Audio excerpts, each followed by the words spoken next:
मित्रांनो, मागच्या रीलच्या कमेंट्समध्ये एकच गोंधळ लक्षात आला. कोणी वळंजी म्हटलं, कोणी गुगळी म्हटलं, कोणी गंगवारी, तर कोणी थेट शिवडा म्हटलं. पण इथे एक गोष्ट महत्त्वाची आहे, ही सगळी नावं एकाच माशाची आहेत असं नाही आहे. कारण अनेक कॅटफिश दिसायला जवळजवळ सारखेच असतात, मिशा असतात, तोंडाची रचना सारखी दिसते आणि म्हणूनच गोंधळ होतो.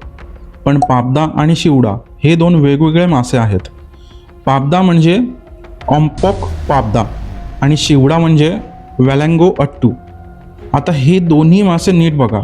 दिसायला काही साम्य आहे, पण बारकाईने बघितलं तर डोकं, तोंड, मिशा, शरीराची रचना बरंच काही वेगळं दिसतं.